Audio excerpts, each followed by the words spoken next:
তুমি সংসার ত্যাগ। আব্বু আব্বু আজ তুমি আম্মুর আশেপাশে যেও না, আম্মু খুব রেগে আছে। অনেক বাসায় প্রবেশ করতেই তার আদরের কন্যা রিমির রেগে থাকার সংবাদ কানে পৌঁছে দিল।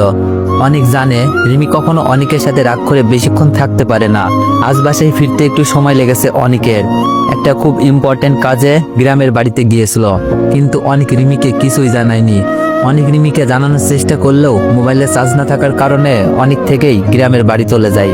অনেক গ্রামের বাড়িতে গিয়ে এমন মুহূর্তের সম্মুখীন হয় রিমিকে জানানোর কথা মাথায় আসে নাই। অনেক তার মেয়ে রাইসাকে কোলে নিয়ে আদর করে বলে, তোমার আম্মুর আশেপাশে না গেলে রাগ কমাবো কি করে? তুমি বলো তোমার আম্মু কোথায়? অনেক তার মেয়ে রাইসাকে কোলে রেখেই জিজ্ঞাসা করলো রিমির কথা। রাইসা আঙ্গুল দেখিয়ে দিক নির্দেশনা দিচ্ছে, অনেক সেদিকেই যাচ্ছে।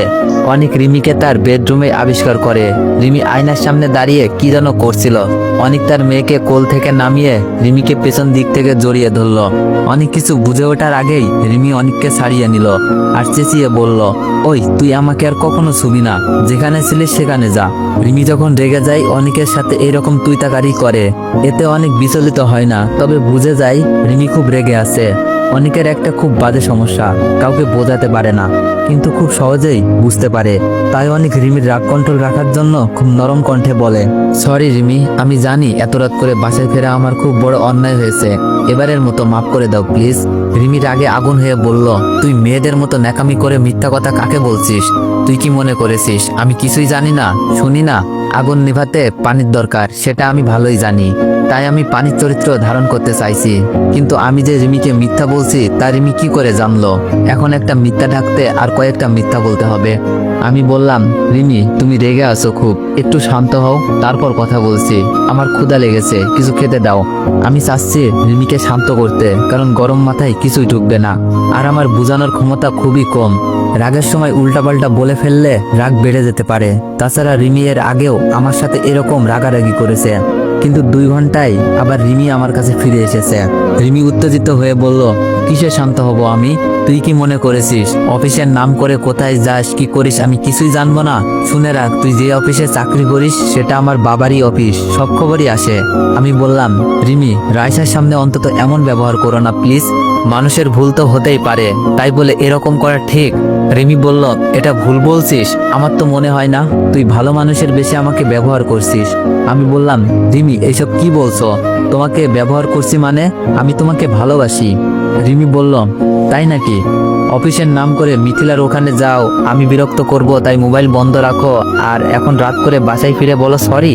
এগুলো কি ভালো মানুষের বেশি ব্যবহার না? রিমির চোখ ভিজে যাচ্ছে, কত ভালোবেসেছিল আমাকে, যাকে পাওয়ার জন্য পরিবারের সাথে যুদ্ধ করে, প্রতিটি বিপদে যার পাশে ছিল, কিন্তু সেই মানুষটাই আজ রিমিকে না জানিয়ে মিথিলার বাসায় যায়, আবার এসে মিথ্যা বলে।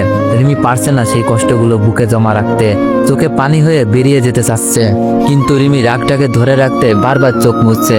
আমি বললাম, আমি মিথিলার বাসায় গিয়েছিলাম, কিন্তু কেন গিয়েছিলাম জানো? রিমি বলল, কেন গিয়েছিলি? হয়তো প্রথম ভালোবাসা আবার জীবিত হয়েছে। রিমি এছাড়া কিছু বলতে পারছে না, কারণ রিমির চোখে অনেক যে এখন অপরাধী, কেননা অনেক মিথিলার বাসায় গোপনে গেছে, তার মানে তাদের প্রথম ভালোবাসা আবার জীবিত হয়েছে। যদি এরকম কিছু না হতো রিমিকে কেন জানিয়ে গেল না অনেক?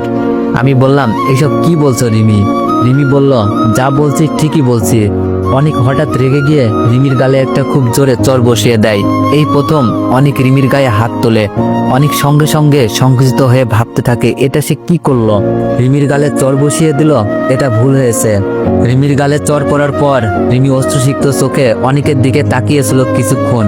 রিমি ভাবতে পারছে না অনেক কিভাবে তার গালে চড় মারলো। মিথিলার জন্য অনেকের এত মায়া, ওই মেয়ের জন্য আমার গালে চড় বসিয়ে দিল। রিমি ভাবছে, আর বুঝি হলো না সাজানো সংসার গুছিয়ে রাখা। ভালোবাসার মানুষের আঘাত সহ্য করতে পারছে না রিমি।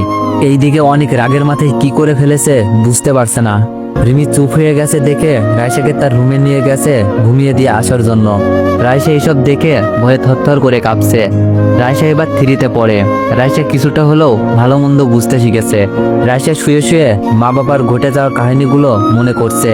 রাইসা কখনো তার আব্বু আম্মুর এমন ঝগড়া দেখেনি, তাই রাইসা কিছুটা হলেও ভয় লাগছে।